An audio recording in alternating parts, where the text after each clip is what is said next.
Hello, everyone, and welcome to our 7th webinar in the IELTS from Start to Finish series. Tonight, we're going to guide you through the steps you'll need to achieve an overall band 7 on your test, and also share some common mistakes that might stop you from achieving your desired score. Tonight with us, we have one of our foremost IELTS experts, Teena Hartnett, who will be walking you through the masterclass and then answering questions for 15 minutes at the conclusion of the webinar. If this is your first webinar, make sure to ask questions in the Zoom chat if you're tuning in there, or in the comments on Facebook if that is where you're watching. As always, this video will be available at the conclusion of the webinar on our Facebook page. Teena, without further ado, I'm happy to hand over to you. Welcome. Thank you, Sam. Thanks very much. Good evening, everyone. I welcome you to our IELTS band score, our masterclass, which is going to talk to you tonight about how to score 7 and above. And as Sam mentioned, I'm going to give you some practical tips on hopefully mistakes you can avoid making during the test. I'll also talk to you about how you'll be scored and some costly mistakes that you can avoid making. So this masterclass will focus on the skills of reading, writing, speaking, and listening. So we've got a really full presentation coming up in the next hour, so please hold your questions until the end. Now, in part of your preparation, you need to be deciding which IELTS test you're going to take, the academic or the general training module. The only two differences between those modules is the writing and the reading test. So let's get into it, and we'll start by having a look at the reading test, and we'll see what the masterclass advice is for this part of the test. If you do the academic test, it runs for 60 minutes. There are 3 sections to the test, and you have to answer 40 questions. Now, all of the materials used in the IELTS test are originally designed for a non-specialist audience and are of general interest. So that means you don't have to have any specialist knowledge or training to do well in the test. At least one of the reading passages contains detailed logical argument. So as I said before, there are 40 questions with 3 reading passages. So there's between a total of 2,200 to 2,750 words. Now that's a lot of words to read, but hopefully you won't be reading all of those words. Now, the difference with general training is that it has a different objective to the academic reading test. Its objective is to test language in a workplace or a work training context. So, for example, applying for a job, using workplace facilities or staff development, but still 3 sections and 40 questions to answer. And again, the same amount of words, or similar amount of words to the academic test. Now, hopefully, when you do the test, as I said before, you won't be reading all of the reading passages. There'll be no need to.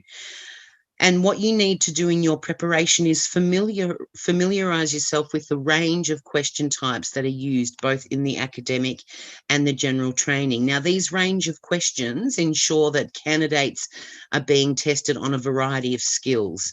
And these skills can be categorized by the 3 terms skimming, scanning, and reading for detail. Now, the key purpose of these skills is to improve your reading speed and efficiency. So for those of you who aren't too sure about the difference, skim reading is when you're reading for the general gist, or the main idea. So you're reading, your eyes are moving very quickly over the text. You're just really skimming over quite quickly all the words just to get the main purpose or content. And this is a skill that you would often use in your first language. You don't need to read every word or sentence. So try and practice this when you read in English. Scanning is when you're reading to locate a specific piece of information. So it could be a time, a date, a name, but usually just one specific piece of information.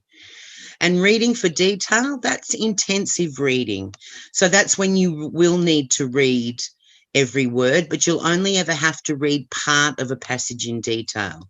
And this brings me to a common mistake in the reading part of the test, reading the whole text in detail instead of reading the questions first. Always read the questions first. That's so you'll find out what you have to do. So, for example, if you have to match headings to sections of the passage, read the headings first so that you can focus on the main ideas you need to look for. Some candidates make the mistake of trying to read and understand every word. That's about 900 words in the reading passage. Whereas if you skim read the text, you might be able to answer 6 questions if it's matching headings to paragraph, and then read just 300 words, say the last 2 paragraphs in detail, to do a gap fill task with 7 questions, okay? So as I said before, you don't need to be a specialist on the topic. So, for example, if the text is about sharks, you don't have to be a marine biologist to get all the answers. The IELTS question paper production process is very strict, and it's trialled extensively before any questions go live. So no candidates will be disadvantaged, no matter what their background is or what they've studied. So that's why we can say with confidence that IELTS tests your reading skills and not your knowledge. So you need to familiarise yourself with the different question types that you'll encounter on the reading paper. So there'll be 40 questions, and there'll be a range of question types that are used because they all test different skills. So the answers come, so if we look at these question types here, multiple choice, identifying, and the short answer, they've all got an asterisk next to them. That means that the answers come in the same order as the questions for most of those question types. So this helps you find where to look for the right answers.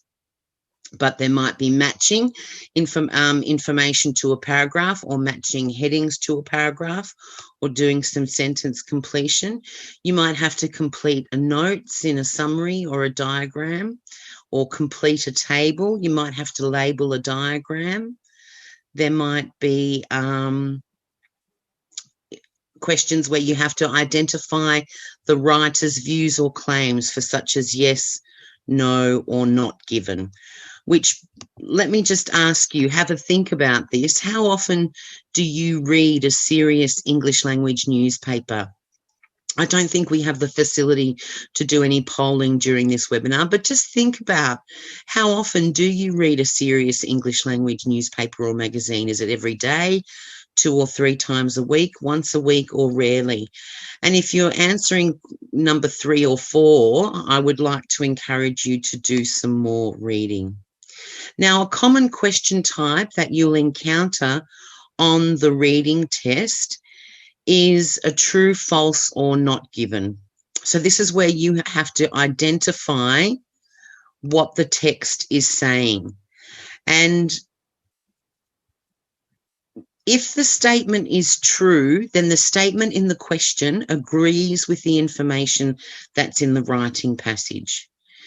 If the statement is false, it contradicts the information in the reading passage. And if the answer is not given, then that means there's no information at all in the reading passage about what's being asked in the question. Now, remember, the statements in the questions won't be expressed in exactly the same way as in the text. So look for key words in the statements and find similar words or phrases in the text. So when you're reading the questions, try and think of some synonyms for words that are associated with the main words in the question. So remember, I said to you before, read the questions first. So if we have a look at the first question, Aboriginal Australians are descended from the inhabitants of Africa, and we do some word association. We can think of another word form of descended is descendant. A synonym of descendant is ancestors. And again, if we do some skimming, we'll find we find the word ancestors in the second line of the first paragraph. Okay, so we're using skimming there to help us locate the answer. In the second question, ancestors of the Aborigines settled in Australia about 80,000 years ago. That means we're looking for a number. And we know when we skimmed the first paragraph, we saw 80,000. But again, if we're scanning, because we're looking for a specific number, we'll find 50,000 there in the second paragraph. And that might be a clue as to where we'll locate the answer. And the third question, Aboriginal Australians are the most genetically diverse race in the world. Again, if we're doing some scanning, we can see the words genetic diversity at the end of the second paragraph, and we see genetic diversity again in the third paragraph.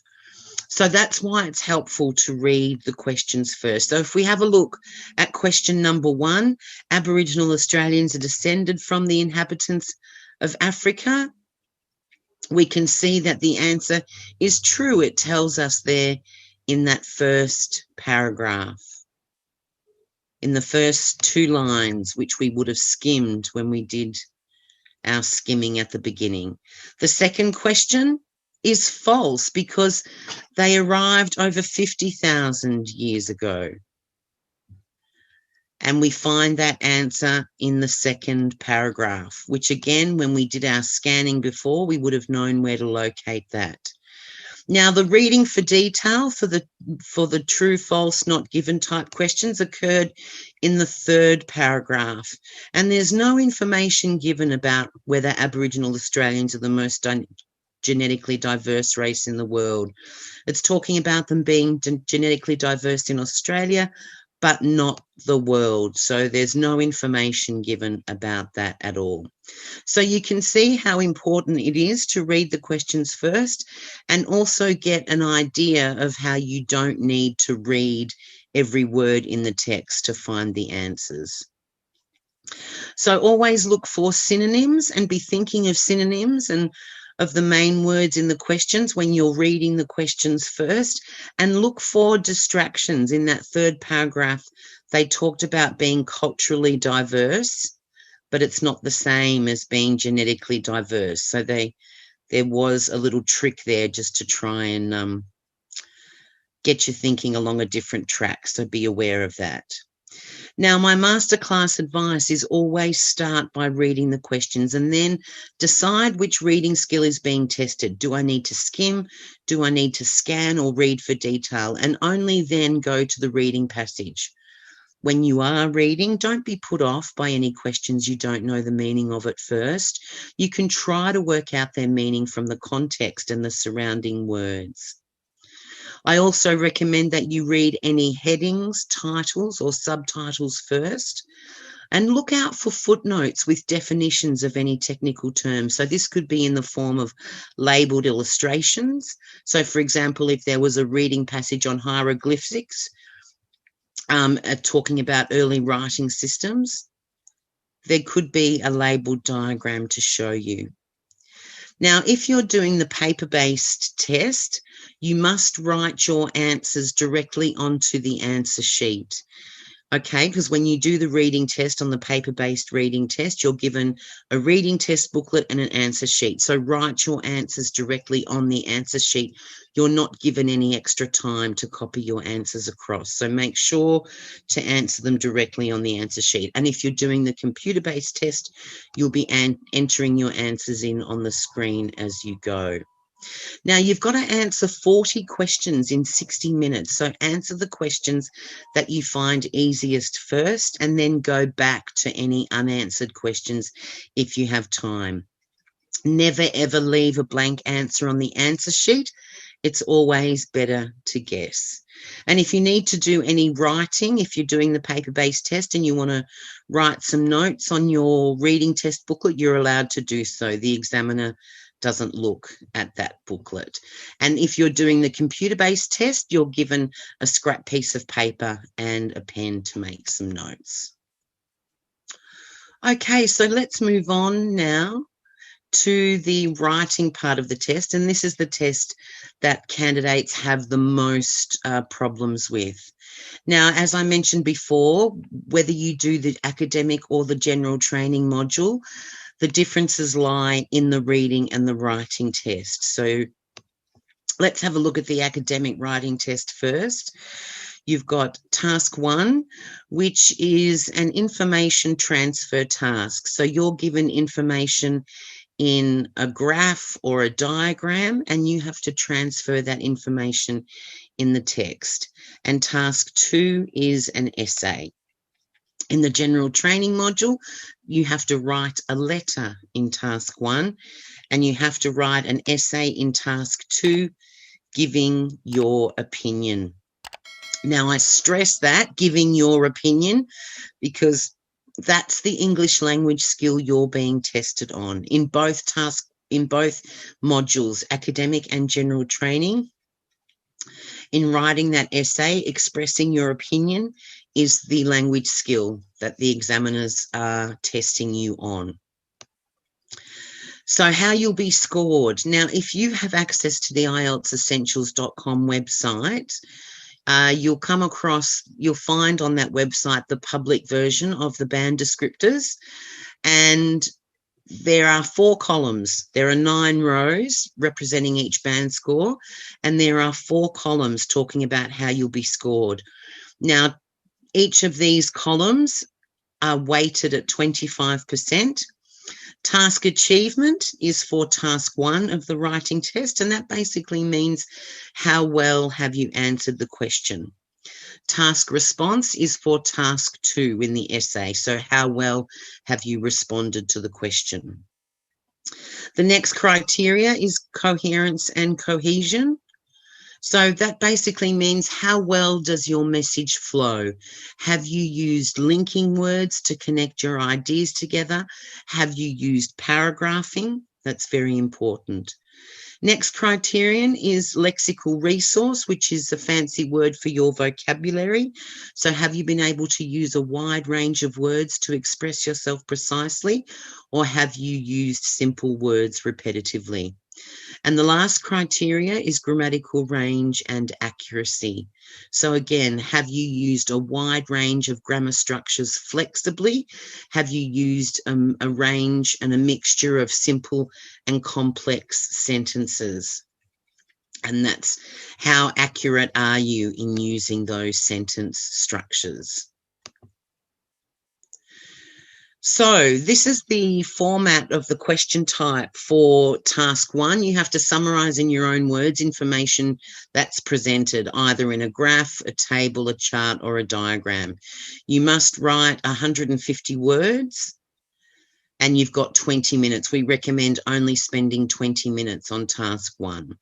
So as I said before, this task is essentially an information transfer task.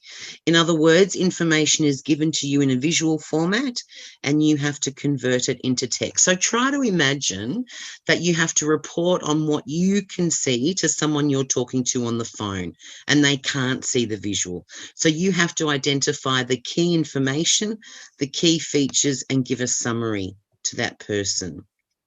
So you should only spend 20 minutes on this task because it only counts for 1/3 of the total mark. And you'll lose marks if you write less than 150 words. In the computer delivered writing test, there'll be a word counter which will show you the word count for each task. So we're now going to take a look at a typical academic task 1. So this one is asking you to compare 2 related graphs, a bar chart and a line graph describing the number of Japanese tourists travelling to Australia in a 10-year period. So you've got a bar chart and you've got a line graph there. So you've got to think about how you're going to set out this information. Are you going to describe the bar chart first and then the line graph second?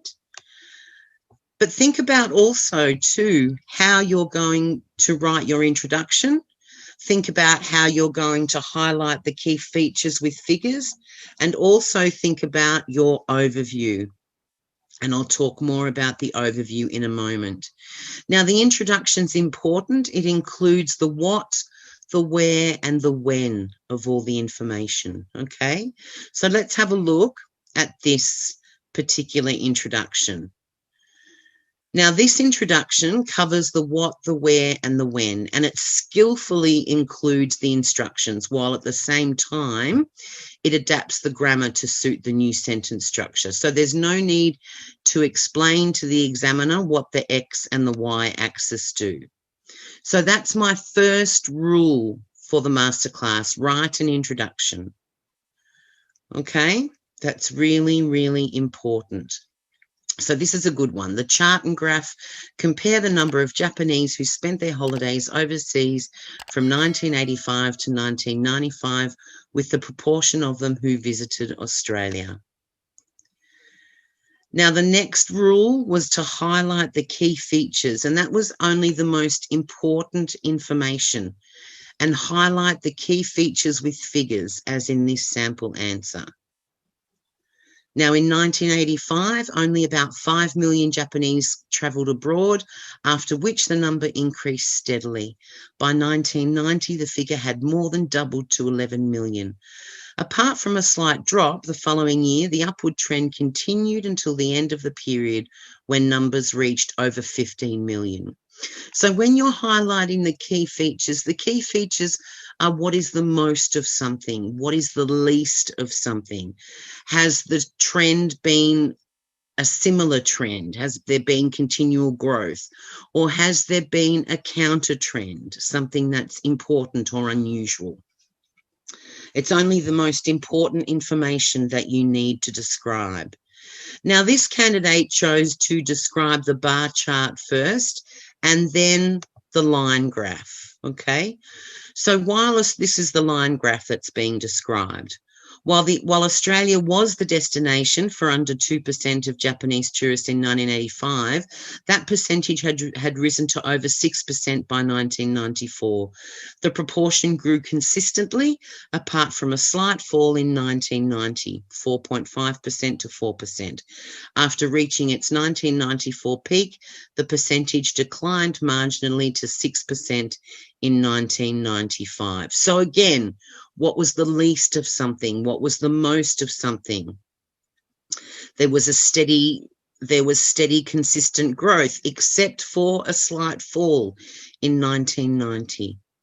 So think about the key features only. Please don't describe every detail in the graph. And pay attention to the units of measurement that the information's being given in. The data may be given in percentages or millions or hundreds of thousands. So pay attention to the range of units of measurement, because if you get that wrong, you'll lose marks. Now, if you do have access to the band descriptors, you'll be able to see that if you don't include figures to highlight the key features, you'll only score a band 5 on that task achievement column. Because IELTS considers being able to use data to support key features a key writing skill, and that's what you're being tested on. You need to show that you're able to back up your facts with evidence. And as we know from the band descriptors, examiners assess your ability in writing to highlight the key features with figures. And as I said, just how well you do that is rated in the task achievement column. Okay, so check out that in the band descriptors. If you want to get a band 7 says clearly presents and highlights the key features, and that's what you're aiming to achieve. So remember what I said, just the most important information, and always back it up. You'll only achieve a band 6 if you present and highlight the key features. You've got to clearly present and highlight the key features to achieve that band 7. So to recap, you've got to start with an introduction. You've got to highlight the key features with data. And my third rule is write an overview. Now, an overview is the most important message, usually written in just one sentence. It might be just after the introduction or in the conclusion, as in this example. It doesn't matter where it appears in your report, but it must be there. So here's an example of an overview. Overall, despite the relatively small proportion of Japanese tourists coming to Australia, the increase in the country's share of the Japanese tourist market corresponded closely with the growth in Japanese tourism overseas generally, with a trebling of both in a 10-year period. So think of the overview as the most important information in a nutshell. It's a one-sentence summary. And your skill of writing an overview is also assessed in the task achievement column. So again, if you look at those band descriptors, the highest score for task achievement you can get if you don't include an overview is a band 5, where it says recounts detail mechanically with no clear overview. If you're aiming for a band 7 says presents a clear overview. Okay.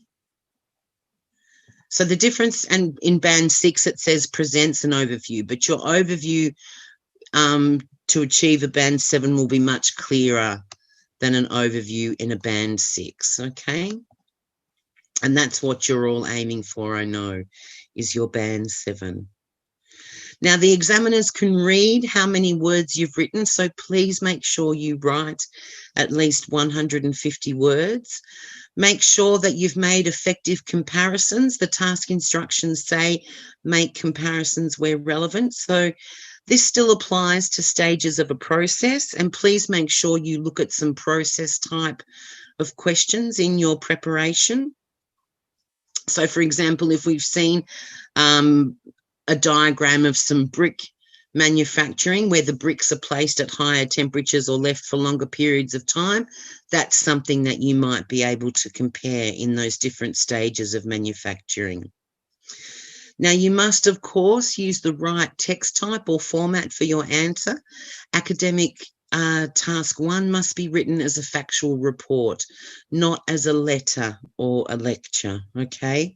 And remember, your answer must be written in connected text. So you'll lose marks if you write in note form or if you use bullet points or dot points or numbered lists. And then remember, you've only got 20 minutes on this task. So see if you can leave yourself a little bit of time, a minute or so, to check for mistakes in grammar or spelling and be consistent in your use of verb tenses. So the common mistakes that people make, remember, the task tells you to summarize the information by reporting the main features. Now, this task is designed to be completed in 150 words or so. So if you write 200 words or more, please don't think the more you write, the better you'll do. If you've written more than 200 words, then you probably haven't been selective enough and you've included too much detail.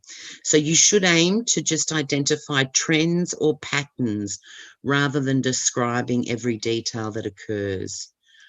Remember, the task instructions report the main features. Please don't interpret the information or speculate on why changes occurred. You're not asked to explain why, for example, there was a small decline in numbers of Japanese tourists in Australia and Australia's share of tourists in the early 90s. Just report the information factually. And as we've seen, not using data to support the key features and not writing an overview are both mistakes that will lose you marks. Now, if you have to describe a process, as I mentioned before, let's give another example of how bees make honey. So you're given a series of pictures showing how bees make honey. Make sure you identify all the stages of the process and don't miss any of those stages out. And your overview will state how many stages are involved in that process, okay? Examiners will also be assessing on how well you use sequencing words to make clear the order of the stages in the process. So using phrases like the first stage, the following stage, after that, next, in the final stage. And your ability to do that is rated under Coherence and Cohesion. So let's have a look now at the essay.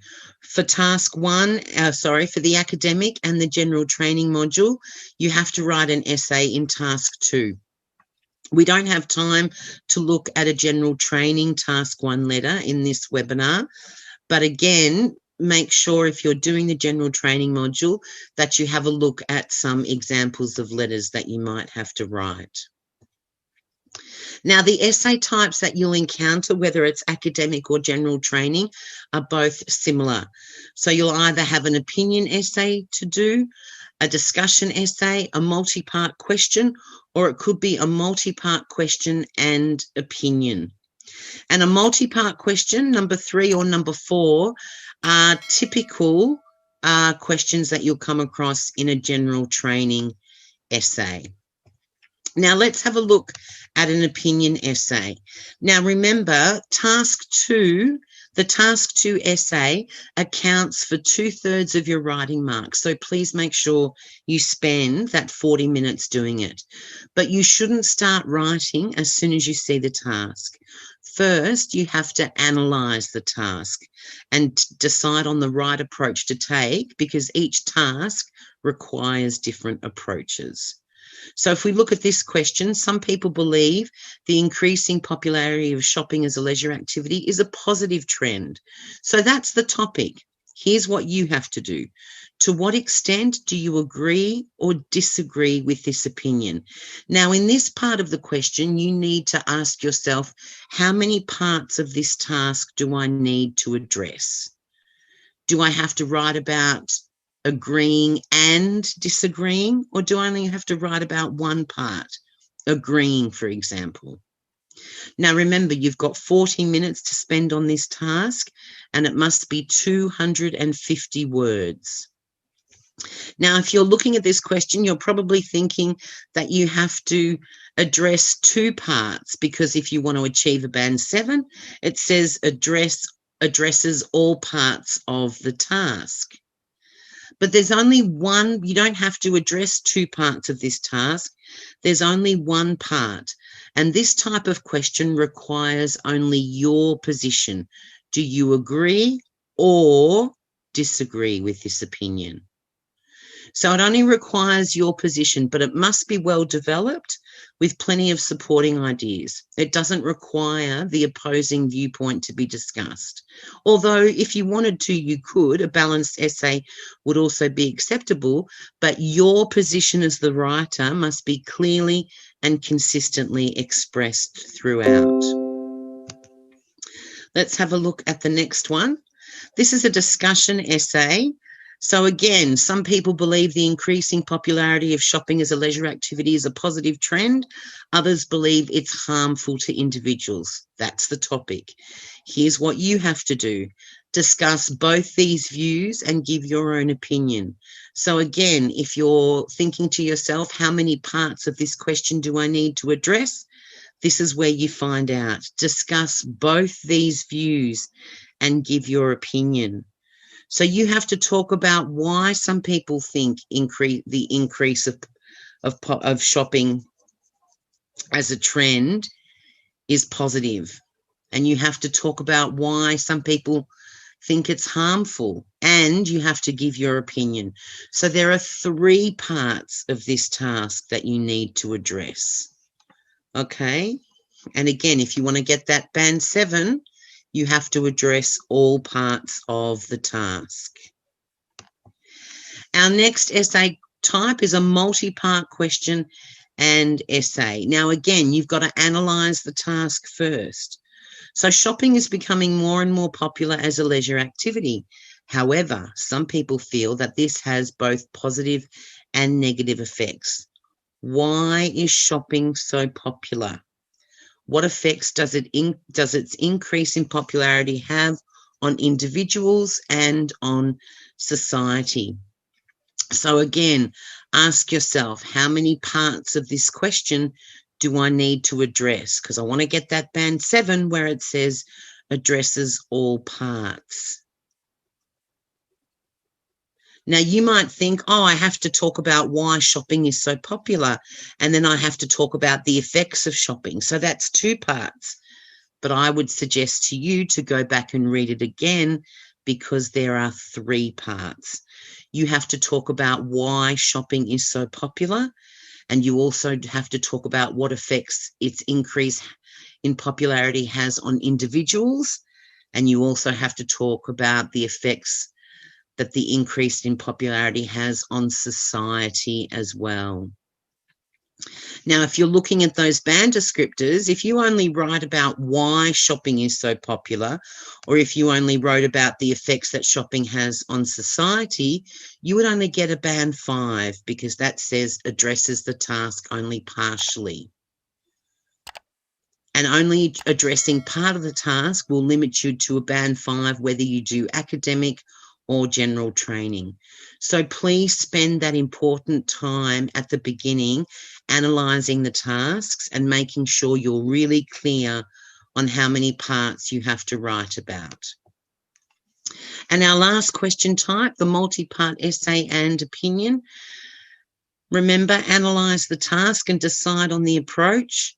How many parts are there to this question?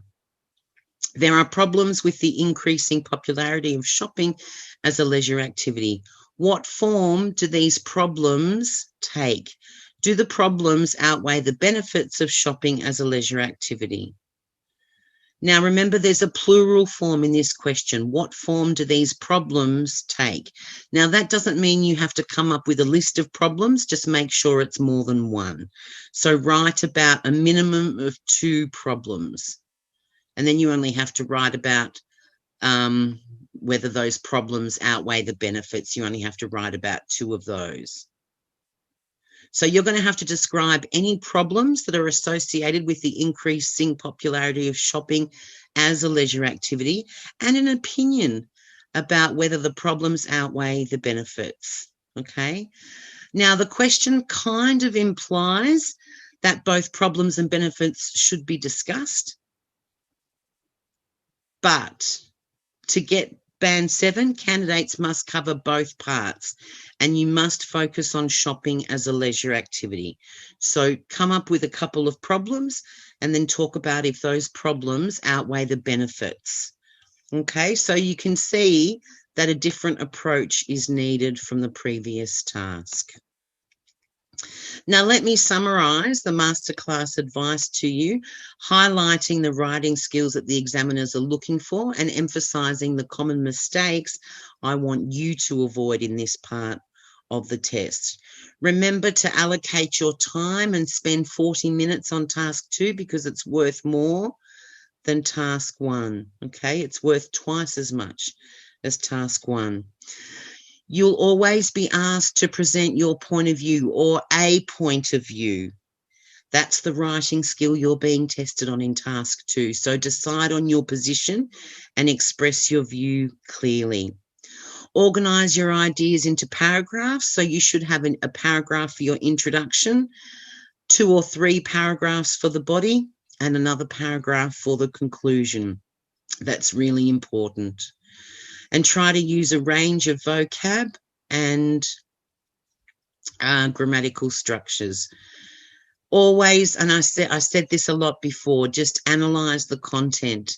It's really, really important.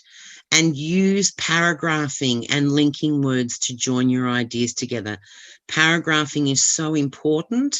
In that coherence and cohesion column, if you don't use any paragraphs, you'll only get a band 5. Where it says may not use paragraphs or paragraphing may be inadequate.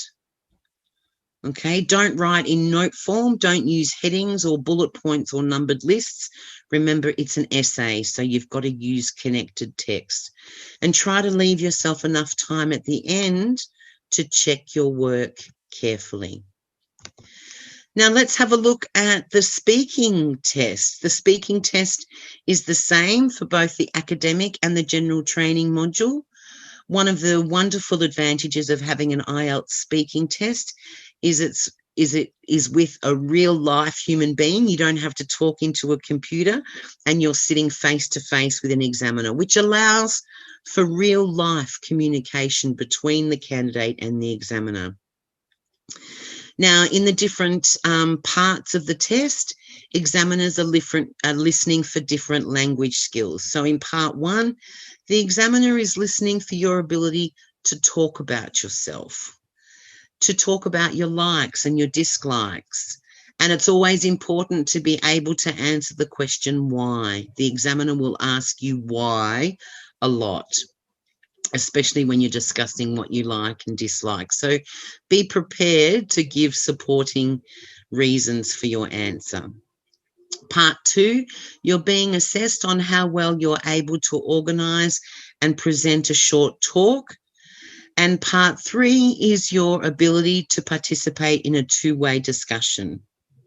Now, examiners must keep timing in each part of the test because it is, after all, a standardised test. So to make sure that it's fair across the board for everyone, sometimes the examiner, especially if you're on a roll and you've got a lot to talk about, which is a great thing, but time permits you from talking for longer, the examiner may have to stop you or interrupt you. And they'll do that by saying thank you. And please don't worry about that. If they have to say thank you to you because time has run out, it's perfectly normal. So don't worry about that at all. When you're assessed in the speaking test, the examiners match your performance to the band descriptors. So again, if you've got a copy of the public version of the band descriptors, you'll be able to have a look at the criterion for a band 7. Now, fluency, you're matched on these 4 criterion. Fluency and coherence is how far you can maintain a flow of speech. So that means how well can you talk without pausing for too long or hesitating or giving a false start. Also, how well do you use connecting words and signalling words to make the relationship between your ideas clear. Lexical resource is the range and accuracy of your vocabulary, so whether you can express yourself precisely without repeating the same words and using the correct style. Grammatical range and accuracy is the range and complexity of your grammar and how accurately you can use it. And pronunciation is how well can you use pronunciation to convey and enhance meaning. So intonation is when our words go up and down, as you're hearing my voice do as I'm speaking. How much does your accent cause strain for the listener? And all of our examiners are trained to have an international ear, and all forms of standard English are acceptable. So if you speak more American English than British English, that's fine. But you must use, or you must demonstrate that you can use a range of pronunciation features, such as rhythm and stress and intonation. Make sure you talk at an appropriate speed with a good control of individual sounds. Now we're going to listen to an example speaking test of a woman called Kush. She was a band 8, okay? But have a listen to her speaking test. This is part 3 that you'll be listening to. Now we've been talking about a well-known person who you like or admire, and I'd like to discuss with you one or two more general questions related to this. Let's consider, first of all, being in the public eye. Famous people are watched by everybody. What are the advantages and disadvantages of that? Okay, the advantages is that a lot of people watching you, so you become famous, and there are a lot of things which you can do correctly and politically right, because there is media watching you, and you can go ahead and pass the message to the media in a right way. The disadvantage is that you have to be diplomatically correct. At times, if there are certain things which are incorrect, still you have to go ahead and do that, which doesn't make sense, because there are a lot of political leaders, they are into corruption back in India, and at times, there are some things which are wrong, but they have to do it. Why do they have to do it? Because there's a lot of political pressure, and if they don't do it, the political party would not support them, and in the end, they have to resign.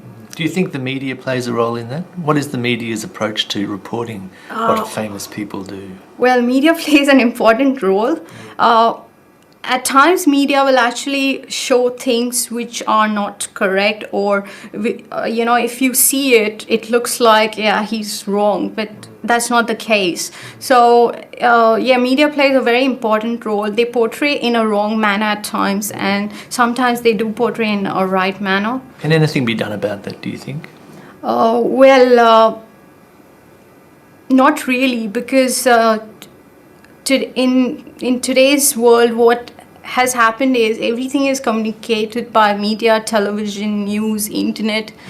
So you just have to go ahead and probably call the media and do a meeting and answer questions to the public and give justification and reasons. Very often the media reports on the most trivial things in important issues, but people are fascinated by those things. Why are people fascinated by it? Because these days people like to listen to gossip and trivial things. They're not interested in the bigger part, what's happening.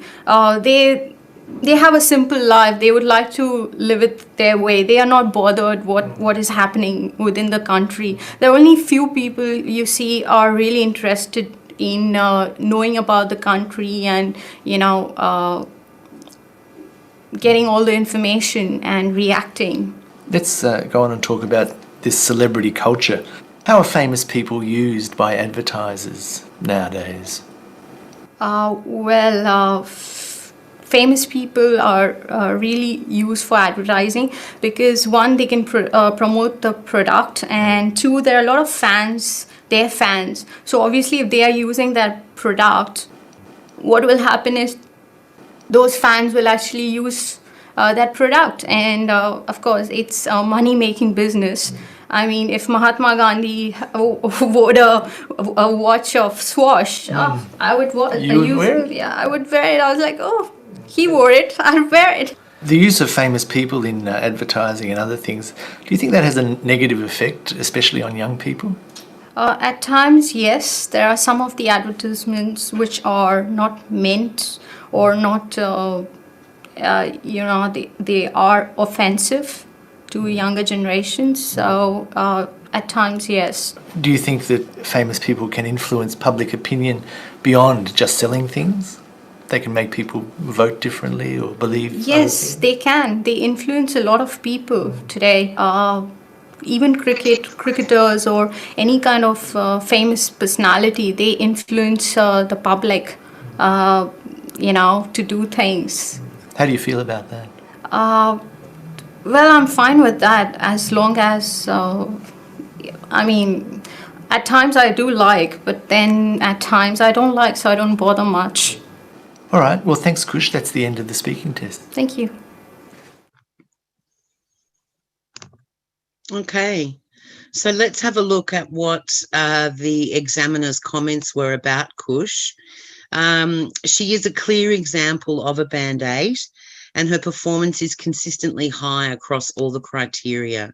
So remember, when I explained to you in the previous slide, in terms of fluency and coherence, Kush speaks fluently. She gives quite long and detailed responses without losing coherence.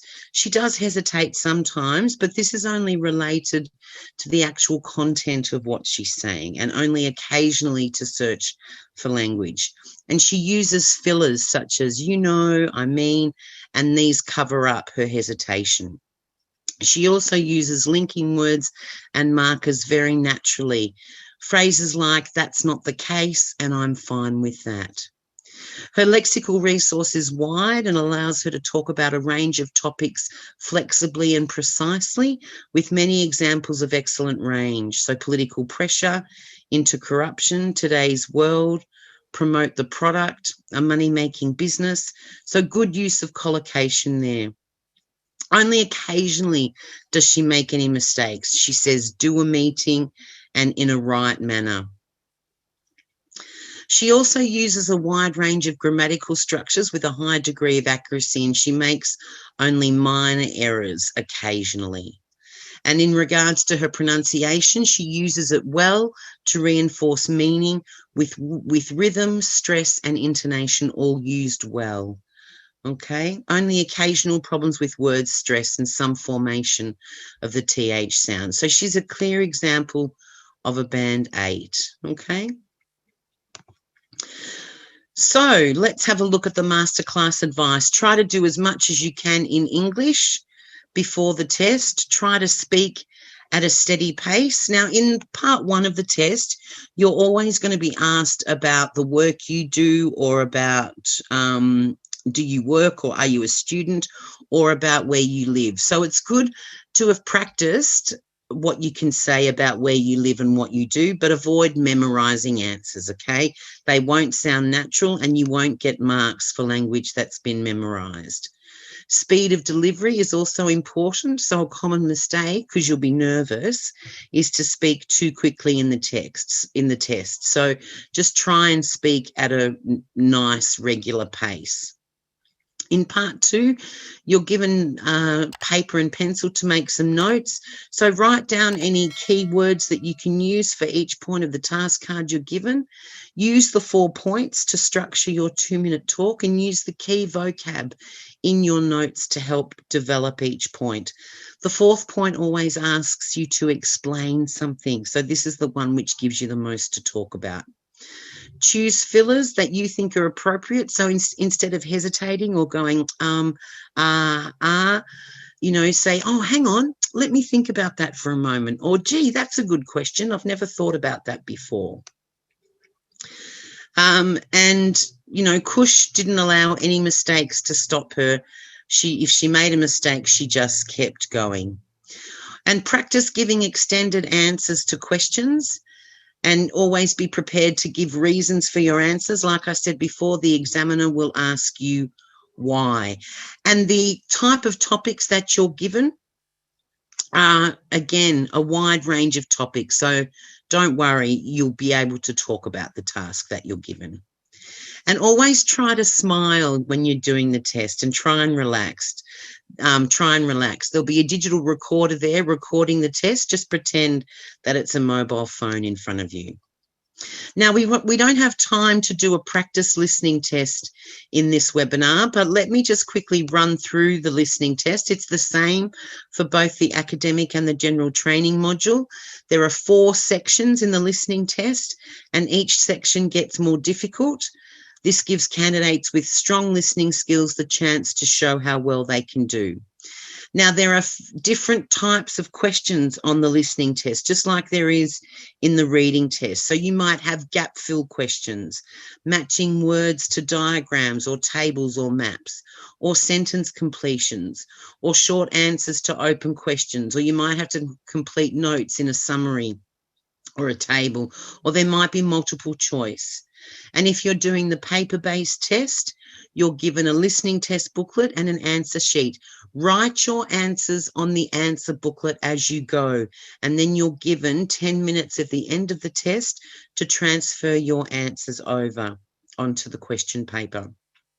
But of course, if you're doing the computer-based test, you'll be entering your answers onto the screen as you go. So use your time. You're always given extra time at the beginning of each section to read through the questions. So use that time to read through the questions, and then you're given time to check your answers before going on to the next section. So use that time wisely. Don't waste it. If you read the questions first, then you know in advance what you have to listen for, and you're more likely to hear the right answer.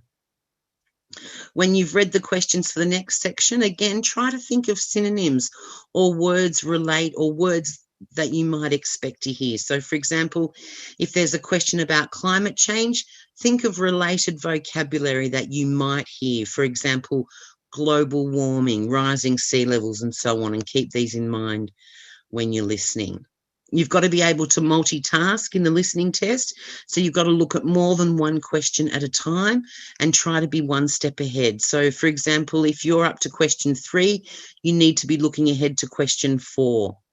The questions on your question paper follow the order of the recording. So if you miss question 3, but hear question 4, leave question 3, go on to question 4 and then question 5. You can go back to question 3 at the end of that section if you have time, okay?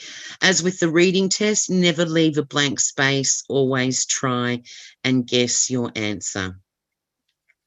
And a speaker's intonation or tone of voice can indicate their attitude to something, either positive or negative. So this can also be helpful in finding the right answer. Okay, we're nearing the end of our webinar. We're approaching question time. So just make the most of your every opportunity to use English. Decide which module you're going to do, the academic or the general training. And remember, IELTS preparation courses are great if you haven't done the test before, but if you have done an IELTS preparation course and taken the test and not got the score you need, an IELTS preparation and doing another IELTS preparation course won't help you to improve, because it only maximizes the English skills that you already have. Okay? Getting an IELTS Band 7 represents thousands of hours of learning English and using it. So take a long-term approach, okay? And push yourself everywhere, every day, at every time. Now, this is a good slide to take a screenshot of. It's got some resources on there. The IELTS Essentials website's good, as well as IELTSIDP.com. There's also a Facebook page, which is interactive, and you can have questions answered. And there's a load of stuff on YouTube to help you as well. There is an IELTS progress check so that you can do a mock test that will give you an idea about how you're tracking. And you can select from the academic or the general training module. So the next webinar is the IELTS Writing Task 1. And you'll get some live feedback from an IELTS expert on the 1st of July at 5 p.m. So I think we've arrived at question time. I've run a little bit over time. My apologies for that. I got a bit carried away in parts. But Sam, do you have any questions for me? We do. Again, brilliant masterclass as always, Teena. I think there's consistently so much IELTS knowledge on show. And yeah, I'm excited for you to chat some more IELTS knowledge now. But don't worry about running over time. It's all about educating the test takers, and you always do an amazing job at that. We have some questions. Are you ready to hear them? Mm-hmm. Sure am. All right. Question 1. What are some ways to sharpen listening skills for non-native English speakers? For non-native English speakers. I think listening to the radio, listening to talkback radio is really good. The ABC radio is very good. It's all talking. There's not a lot of commercials on there. So that's something to help you improve your listening. Also watching television as well, or movies in English. And of course you can't beat practicing your speaking with a native speaker. That helps your listening as well. But I would definitely recommend ABC radio or podcasts. There's loads of stuff out there in English. Podcasts is another good one. Yeah, I agree. Podcasts are an amazing one, and I think they're very easily accessible from all across the world. Yeah. Perfect answer. Thank you. Question 2. This is, I think, a really good one. Many people suffer from stage fright or stage fear coming up to their IELTS test. How would you recommend candidates try to overcome this? Deep breathing. Really seriously, deep breathing can help a lot. And usually I think the candidates feel most nervous before their speaking test and before the other parts of the test as well. So just sort of breathing deeply in through your nose and really filling up your belly with air on the count of 5, holding it in for 3, and then releasing it onto the count of 5. And doing that 4 or 5 times, you'll really start to slow your body down and calm your mind. But deep breathing is my number one go-to for any stress or nerves. Yeah, I agree. I always really enjoy your answers on stress and anxieties. I think you answer them perfectly. So thank you, Teena. Question 3, very similar. How do you think I can reduce my stress and worry while reading during the IELTS test? Well, again, using those skills that we talked about in the reading part of the test. Just focus on reading the questions first. Keep your attention on, do I have to skim, scan, or read for detail? And just keep those questions in your mind. And you're breathing deeply. Don't let your nervousness get the better of you. You've really got to focus a lot on the speaking test and on the reading test rather. So hopefully by just doing some deep breathing, some positive affirmations, I can do this, I've got this, I'm going to get there, and then read those questions first. Think about, do I have to skim, scan and read for detail? You'll be too busy working through your reading test to feel nervous after the first minute or so, I'm sure. Yeah, I completely agree. Great answer. Always so insightful. Question 4. Will my score be affected if I lie about something in the speaking or writing test? For example, if I give an answer in writing part 2 that is not necessarily true, but is relevant to the question. No, you won't lose marks at all. The examiner won't know if it's true or not. And often candidates make up statistics and things to prove their point. So no, that's perfectly fine. I kind of discourage candidates from lying in the speaking test because, you know, if you're telling a lie and then the examiner asks you why, sometimes it might be hard to support your answer if it's not true to you, and that can get you into a little bit of hot water. But on the writing test, no, it's perfectly fine. I think it is good to avoid a web of lies on the speaking test. Yes. I can see that going badly. Yeah. Our final question for tonight, another really good one. When writing about a process or describing an illustration, should you use your own knowledge and experience to give extra information not required in the question? No, absolutely not. Only describe what is there. Because again, if you're going to be remember the questions are designed to be answered within 150 words. So if you're going to give extra information because you've got extra knowledge, then chances are you'll go over that 150 words and the examiner will just think, well, there's extra detail here that's not needed. So just look at the question and just answer what's in the question with the information that you're given. Amazing answer to close on. And again, amazing answers as always. I think they're always so apt and to the point and cover everything perfectly. Thank you, Sam. It's excellent. Unfortunately, that is all the questions we had time for tonight, but thank you for joining us. And we hope you learned a lot about how you can move your score a little bit closer to a band 7. A huge shout out and thank you to Teena for running the masterclass so informatively and for the answers you've just taken us through. And also a big thank you to the team behind the scenes making this webinar possible. We'll be back in 2 weeks with our next webinar where we'll walk through an IELTS writing task 1 with live expert feedback. That's all for tonight. Thank you very much for joining us and good night. Thank you.